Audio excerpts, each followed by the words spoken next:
जी मैं शरिया ज़रूरी पाकिस्तान मसीही कौम को और मेरे साथ आसफ गैब्रियल है, हम पाकिस्तान मसीही कौम को यहाँ पर रिप्रेजेंट कर रहे हैं और मैं ये कौम को बावर करवाना चाहता हूँ कि याद रहे कि 1947, 71 या 65 हो और या आज जंग छिड़ जाए तो पाकिस्तानी मसीही कौम एक साथ आपके साथ शाना बशाना हमेशा की तरह से खड़ी रहेगी और खड़ी है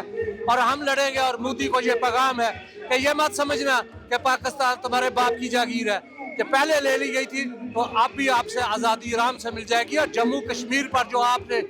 जुल्म उठाए हैं ये नामंजूर है और आज भी जो साजिशें तुम कर रहे हो इन साजिशों से पाकिस्तान न टूटने वाला है न आपसे छिनने वाला है। पाकिस्तान एक मजबूत रियासत है और पाकिस्तान की आर्मी वहाँ पर और पाकिस्तान की कौम एक